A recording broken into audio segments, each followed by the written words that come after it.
Ms Legalista here. Thank you for joining the video. I've got a lot of screens going on over here, you guys. You have no idea. But I want to talk about this gift card syndicate scam network across the globe, not just the US, and how many cards. When I get to the end of this news report, I'm going to pop over to ProPublica because they have a picture up there. The number of gift cards. Here's the thing, though. Here's the thing. There's probably a simple rule that you can follow here.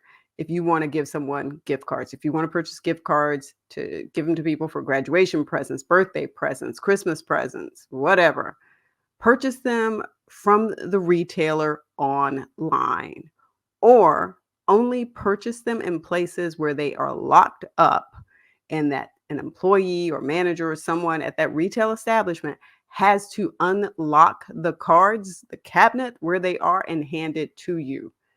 Those that are just out and about on display, do not buy those. I'm going to make just a simple rule here. Do not buy them. So somebody can come back and sue me later. I don't care. What I'm saying is do not buy them. Let's go ahead and go to this news report so that you can understand exactly what I'm talking about. And when you see these number of cards and the numbers, when you see the numbers on the screen that they're talking about, you're going to understand why I'm saying do not do this anymore. Tonight, a major tactic to take down an international fraud that quietly drains gift cards by the thousands here in the Bay Area and beyond.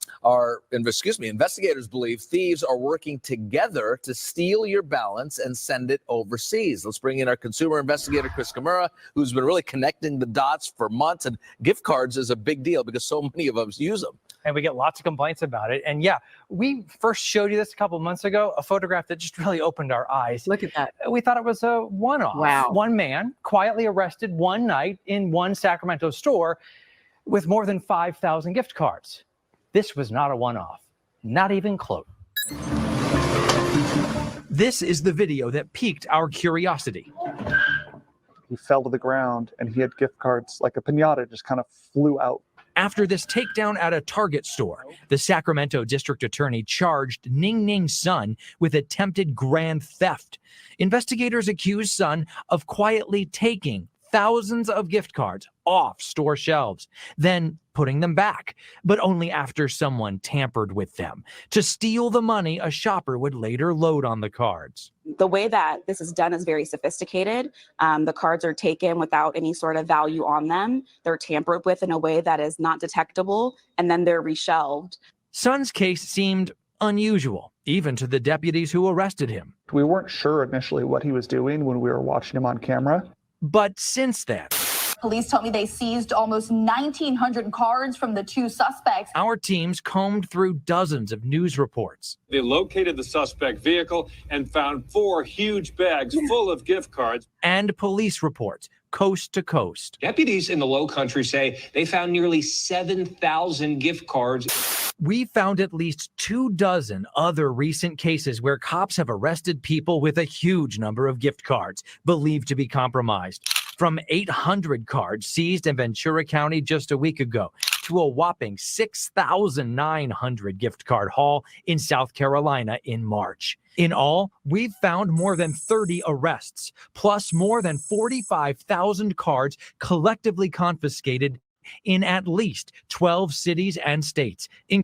Let me stop there. Okay, so what I want you to take away from that when you see all of those ones that were confiscated is the fact that there are many still on the shelves that have not been confiscated that people can still purchase and that other people may be able to take the money off of. So this is why I'm saying, even though these people are out here being caught, that doesn't necessarily make it okay to now go back into these stores and buy these cards that are just hanging out there on these displays for you to get. Just do not do it. You saw how many got confiscated. That should make you wonder how many have not been. Including Plano, Texas. It's not just a Plano situation. It is a worldwide situation. Just like us, detectives are connecting a growing number of dots. Our phones blew up. We were getting calls from all over the United States. Sacramento Detective Andy Cater says, and we have confirmed, that a federal investigation is now underway. Under the name Operation Red Hook. Homeland Security is working with local law enforcement to connect gift card cases. Cater says this unusual theft that first appeared on our radar with Ning Ning Sun in Sacramento could total billions. There's no one person doing it. It's clearly a group of people who are fairly well organized and have some financial backing to be able to operate a large-scale operation. Despite so many arrests, Cater believes thieves are still targeting gift card racks, and they're all using the same playbook. The stores that are being targeted are similar. The types of cards that are being targeted are similar. The ones that they know that people really want. So think about that for a second, okay? They're going into stores usually that probably have a good supply of the types of cards that people buy the most. So a lot of times, people buy Target because people can go into Target and get just anything. Home Depot, look at the cards and you see the bags there. You can see what's in some of those bags. It's cards that people want to buy. It's not going to be, some rinky-dink kind of small card where people don't necessarily buy them a whole lot and give away those as gifts a whole lot. They are going after the top of the tree, not the low-hanging fruit here. They're going after the top of the tree. The method of tampering with the cards is similar. Ning Ning Sun remains in jail. He has not entered a plea, and his attorney has not responded to us. Sun is due back in court in 3 weeks, and we plan to be there. Okay, now before he goes to this other section, I just want to remind you too, he's going to wrap this section up, but I want to talk about these lawsuits against some of these retailers, because I have actually had people reach out to me as an attorney and say, hey, what can I do? But watch this last part here. To protect yourself, detectives suggest you buy gift cards online or from stores that lock them up. All right, let me pop over to this other page here, because I want to talk about the lawsuits, and let me see if I can make it bigger so that I don't have to jump and put on glasses here, because that just makes it really harder for me to see. Okay, ProPublica is the site that we're on now, and I'm going to put this in the description so that you can go to the website and read it yourself. So there's a lot of information here about this too. Look at this. Target alone has seen 300 million stolen from customers due to card draining, according to comments last June from a company loss prevention officer contained in a Florida Sheriff's Office report. So here's the thing. I've had clients reach out to me and say that they went into some of these retail stores. They went into these retail locations. They purchased cards, gave them as gifts.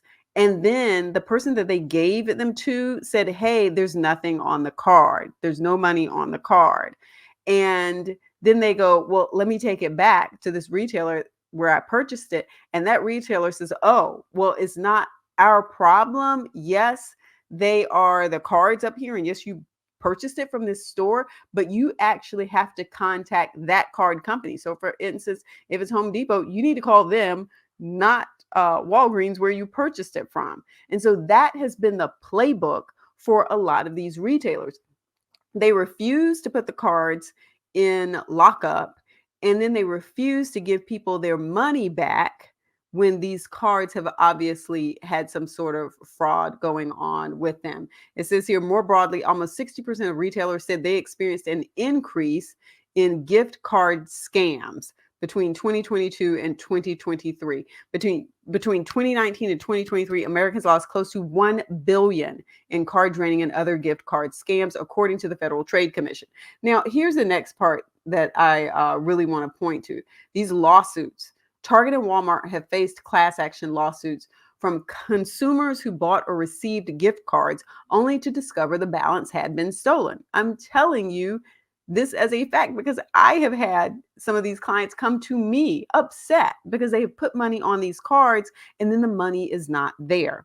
It says, in each case, the plaintiffs allege that the companies have failed to secure the packaging of gift cards and to monitor their displays. Quote, the tampering of gift cards purchased from Target is rampant and widespread, and Target is well aware of the problem. Yet Target continues to sell unsecure gift cards susceptible to tampering without warning consumers of this fact. And that is what was in the Target complaint. If you look down, it says the Walmart case was resolved in 2022. Target is engaged in settlement talks. Apple settled a similar card draining class action case. Now, this was a couple of years back, so some of these may have wrapped up by now. But that's the issue here. These companies know that this is going on, and they have the ability to be able to do something about this. They can change the packaging. They can put the gift cards in a more secure location, and they can let customers know by posting something there where the cards are. Please take a look at your card. Make sure it has not been tampered with. They can also increase training for their employees when they're checking these out to say, okay, here's what I'm looking for as an employee to make sure that this card has not been tampered with. Well, what is the extent to which these retailers like Target have done this? Well, apparently not enough, because consumers are still losing millions of dollars.